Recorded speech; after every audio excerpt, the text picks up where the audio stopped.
A gente está de volta com o nosso canal EBTalk, Escola de Teologia. Aqui com vocês, quem fala é Daniel de Castro. Galera, vamos começar esse estudo panorâmico sobre o livro de Ezequiel. Eu peço que você já vai deixando o seu like, compartilha com seus amigos, seus familiares, toda a galera da igreja, todos os amigos, para a gente cada dia mais crescer em graça e em conhecimento. Teologia é a nossa praia e a gente vai surfando nessa onda. Gente, vamos dar sequência aos nossos estudos e você vai ganhando conhecimento cada dia mais. Compartilha aí, deixa o seu like e vamos que vamos. Galera, vamos estar falando sobre o livro de Ezequiel. Você tem aí na sua tela, escrito em hebraico aí, Ezequiel. É um estudo panorâmico. O estudo panorâmico significa que ele é um estudo geral, ou seja, você vai entender de forma ampla sobre o livro de Ezequiel. Ezequiel é o profeta do Antigo Testamento, que já estava dentro do período do exílio na Babilônia, o ano de 592 até o ano de 570 a.C. São datados aí aproximados do que ocorreu naquele período. Ezequiel é o profeta do exílio, foi levado para a Babilônia entre a primeira e a última deportação de Judá. Isso está em 2 Reis 24, do versículo 11 até o 16. Filho de Buzi, que foi um sacerdote. Ezequiel era um membro da família sacerdotal, da linhagem de Zadok. Essa família se tornou importante durante a reforma de Josias. Por essa razão, Ezequiel provavelmente pertencia a uma classe social alta suficiente para ser incluído entre os reféns de Nabucodonosor. Levou para a Babilônia em 597 a.C. Galerinha, Ezequiel foi levado como cativo para a Babilônia e lá, 5 anos após ele estar exilado, ele começa a ser então convocado pelo próprio Deus para falar com a nação de Israel a respeito do que ainda também iria acontecer.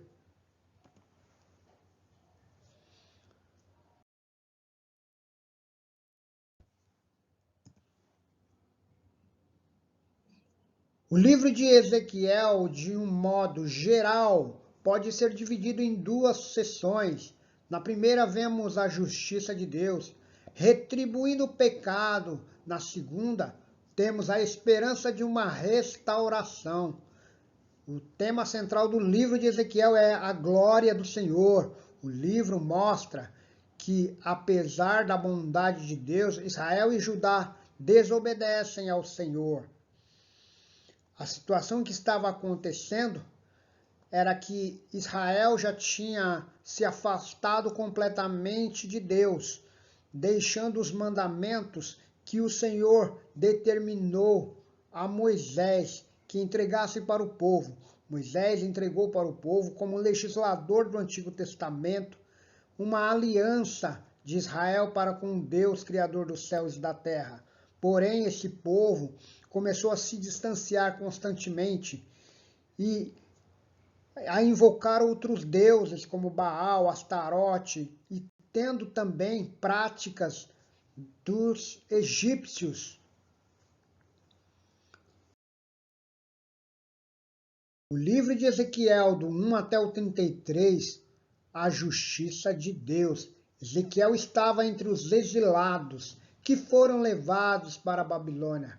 era um jovem com aproximadamente 25 anos. Isso ocorreu no primeiro ataque à cidade de Jerusalém. O livro tem seu início 5 anos mais tarde, com o chamado do profeta, que estava às margens de um canal em um campo de refugiados. Ezequiel tem uma visão. Ele vê nuvens de tempestade se aproximando e dentro dessa nuvem estão 4 estranhas criaturas que possuem asas estendidas e tocam umas às outras. E cada uma dessas criaturas tem 4 faces, e então ele vê 4 rodas, uma para cada criatura. As asas das criaturas estavam apoiando uma plataforma deslumbrante e acima dessa plataforma havia um trono. E sentado no trono estava alguém com aparência humana, brilhando e coberto por fogo. Ezequiel tem essa visão, meus amados, e ele fica estarrecido, porque é o chamado de Ezequiel para pregar a nação de Israel. E ali ele tem uma visão semelhante à visão de Isaías no capítulo 6, onde Isaías vê 4 seres viventes e ele vê os querubins com as suas asas cobrindo o rosto, cobrindo os pés, cobrindo a cabeça e dizendo: Santo, Santo, Santo é o Senhor dos exércitos. É semelhante à visão.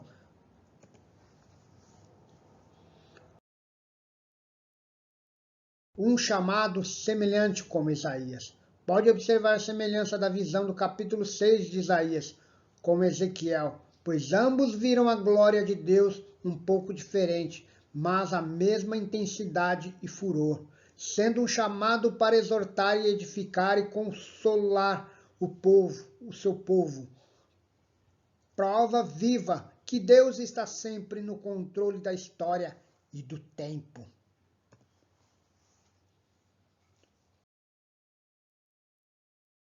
O que a glória de Deus está fazendo na Babilônia é um questionamento, pois a Babilônia era um lugar de devassidão, de idolatria.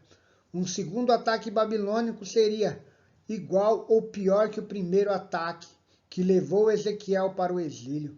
Jerusalém e o templo não iriam resistir, estão prestes a enfrentar uma destruição iminente. Ezequiel usa palavras e simbologias para propagar essa mensagem. Ele também se utiliza de atos e sinais. Essa era uma forma de teatro de rua. Ezequiel ia a público, começava a se comportar de maneira bem bizarra. Logo no início, Deus manda que Ezequiel vá até a praça e ali ele come alimentos, restos de alimentos com fezes, declarando ao povo de Israel que seria aquilo que eles viveriam mais adiante no seu tempo, pois todo o povo seria levado para o cativeiro e permanecia no cativeiro durante 70 anos. E Ezequiel, ele vai falar o contrário do que os profetas estavam falando, pois os profetas que estavam lá, naquele momento, só contavam bênçãos, falando que Israel ia prosperar, ia vencer os seus inimigos e que o Senhor estava com eles. Mas Ezequiel foi levantado para falar com eles: abram os vossos olhos, arrependam-se, entreguem-se, pois vocês vão sofrer a ira do Senhor, vocês vão sofrer o castigo divino, para vocês reconhecerem quem é o Senhor, que é soberano, pois a devassidão e o pecado já tinha chegado ao seu ápice contra o Senhor.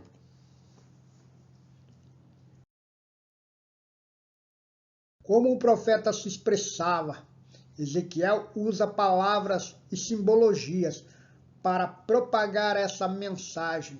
ele também se utiliza de atos e sinais. Era uma forma de teatro de rua. Ezequiel ia a público, começava a comparar essas bem bizarras, se comportar de maneira bem bizarra.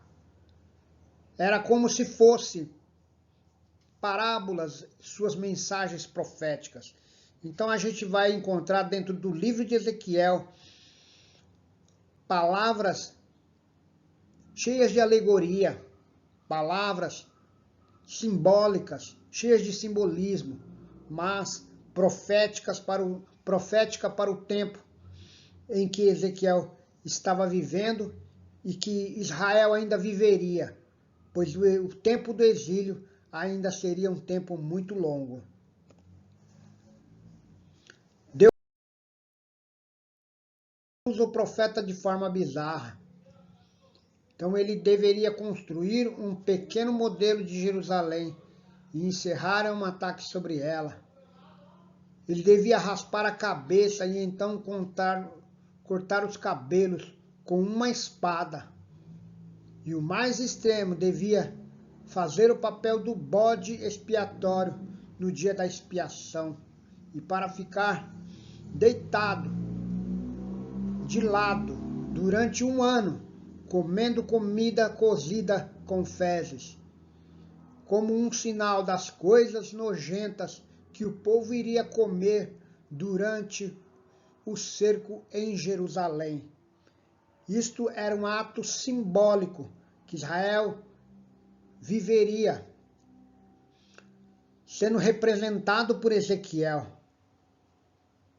E o povo de Israel viveria de forma literal o sofrimento com o ataque e o cerco a Jerusalém.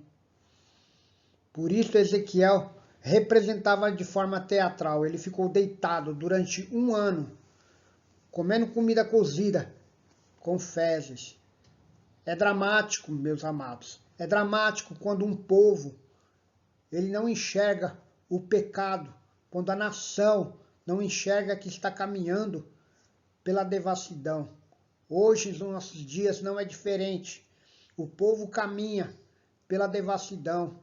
Cada um busca se fazer o seu próprio Deus do seu ventre, buscando a sua própria vontade, para não fazer a vontade do Deus vivo.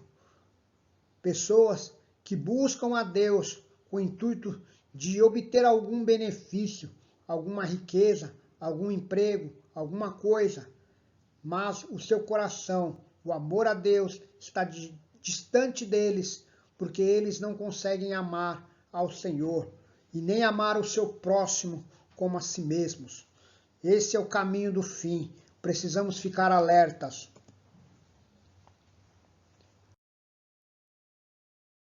Ezequiel, sua mensagem é rejeitada. Talvez a coisa mais desanimadora de todas são as más notícias que Deus dá para Ezequiel, a de que ninguém irá escutá-lo. Israel irá rejeitá-lo por causa da rebelião deles e de seu coração endurecido. O pior não é o sofrimento que os mensageiros de Deus podem sofrer aqui na terra. Necessidade, nudez, fome, mas é de ver que o povo não está querendo ouvir, não está querendo dar ouvidos à mensagem de Cristo, que Cristo está voltando, que a igreja deve se despertar para esse momento. O mais desanimador para Ezequiel era saber que o povo não o escutaria, mas rejeitaria sua mensagem.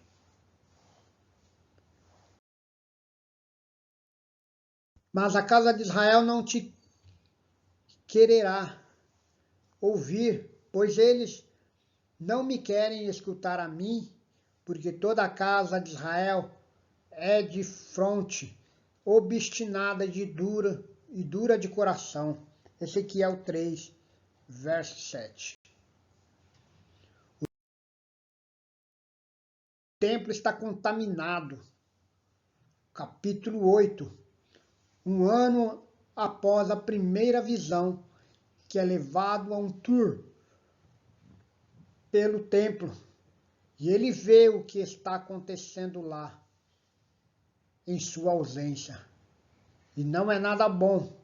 No pátio extremo, de frente ao templo, ele vê essa grande estátua de um ídolo. E ele vê os anciãos de Israel adorando outros deuses, tanto dentro quanto fora do templo. Então ele vê as mulheres de Israel, elas estão adorando uma deusa babilônica chamada Tamuz. E a visão termina com o glorioso trono de Deus se movendo do templo.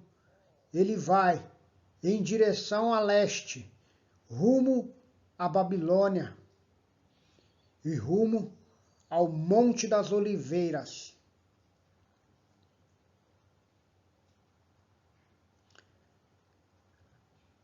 Aqui nessa segunda visão, Ezequiel tem a visão do templo. Ele está na Babilônia, no exílio. Mas Deus faz com que ele possa ter a visão do que está acontecendo em Jerusalém antes do templo ser destruído. E lá eles estavam fazendo abominações. Eles estavam adorando outros deuses. Eles estavam pintando as suas recâmaras com pinturas gravadas nas paredes, símbolos de animais misturados com a face de homem. Como nós vemos nos filmes de Minotauro, como nós vemos nesses filmes cheios de mitologias gregas, é semelhante, pois essa cultura, ela estava impregnada no coração deles, pois isto era um costume do Egito, que não tinha saído do coração deste povo obstinado. Mas a glória de Deus, ela vai deixando esse templo, e ela vai se direcionando ao Monte das Oliveiras. Interessante é saber que as mulheres estavam lá, adorando uma deusa chamada Tamuz. Hoje, nos nossos dias não é diferente, pois em muitos lugares a glória de Deus está sendo substituída pela glória do homem. Homens dos púlpitos e nos lugares que chamam de altares, mas nada mais, nada menos do que palcos. Palcos onde se fazem o seu teatro, onde se aparecem e se mostram grandes homens de Deus, e trocam o poder e a glória de Deus por objetos ungidos, que dizem ser ungidos. Assim, anulando a cruz de Cristo e o sacrifício de Cristo, dizendo ao povo: venham, adquiram esses objetos, pois através deles vocês vão ser curados, vão ter milagres, e Deus vai operar em suas vidas. Quanto engano, meus amados, nesses últimos dias, pois a oração está sendo deixada de lado, a oração da fé, que cura o enfermo. Aonde estão os homens de Deus, prontos e dispostos a defender as doutrinas bíblicas?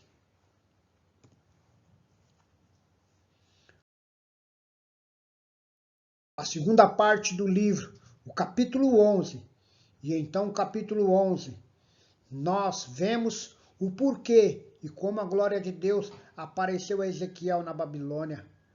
A idolatria de Israel e a violação da aliança se tornaram tão fragrantes e ofensiva que Deus deixa o seu templo. Eles o forçaram a ir embora e Deus os entrega à destruição. Mas Deus não havia abandonado o seu povo. Ao invés disso, ele vai para o exílio com eles. E no final da visão, do capítulo 11, Deus promete que irá retornar os remanescentes de Israel de volta à terra deles. Deus irá transformá-los, removendo o coração de pedra e dando um novo coração, um novo e suave coração. A promessa de Deus é que haveria ainda remanescentes, 70 anos na Babilônia sofrendo pelo castigo do seu pecado. O povo morreria, mas ali nasceria uma nova geração. Esses remanescentes voltariam do cativeiro depois de 70 anos, por decreto de Ciro, o rei, o imperador da época, que depois do exílio faz o edito para que o povo pudesse voltar para Israel reconstruir os muros e reconstruir a cidade.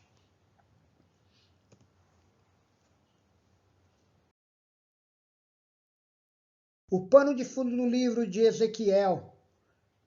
Esse é o pequeno vislumbre da esperança e é rapidamente submergido e debaixo da realidade da destruição iminente. O capítulo 11 é a transição chave e nos ajuda a entender como o resto do livro foi desenvolvido. O exílio se torna inevitável, capítulo 12 até o 24. A gente vai ter um resumo que foca no julgamento vindouro de Deus sobre Israel, e essa é uma coleção diversa de poemas e dissertações, que aqui Ezequiel mostra seu gosto pelas parábolas e alegorias. Israel é descrito como um graveto queimado inútil, ou uma esposa rebelde, ou um leão perigoso e furioso que é capturado, ou duas irmãs promíscuas. Todas estas são descrições da rebelião sem sentido e da idolatria de Israel que resultam na sua ruína. Do capítulo 12 até o 24, a gente vai ver que o escritor do livro, ele usa simbologias, ele usa alegorias, ele usa as parábolas para demonstrar ao que o povo de Israel é semelhante, ao que é parecido, pois esse povo é obstinado de coração e se voltou contra o seu Deus, mas o seu Deus lhe deu a reta justiça nos seus atos.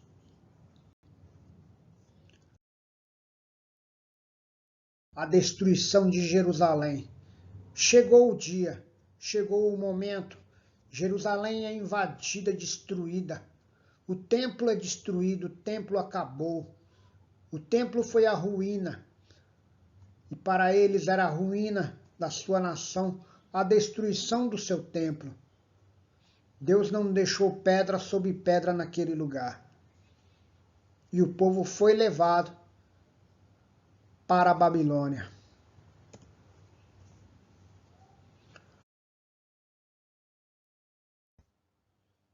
O documentário do Panorama Bíblico de Ezequiel. Este é um estudo panorâmico do livro de Ezequiel. Continue nos seguindo nas redes sociais e no YouTube e Facebook, onde teremos conteúdos que trarão edificação e conhecimento para você e sua comunidade cristã. Nosso compromisso é com o reino de Deus. Galera, agradeço todo mundo que ficou aqui até este momento para a gente compartilhar esta palavra. Que Deus abençoe a todos. Inscrevam-se no nosso canal. Segue-nos aí nas redes sociais. Deixe o seu like e compartilhe com seus amigos, família, igreja. E todos fiquem na paz de Cristo.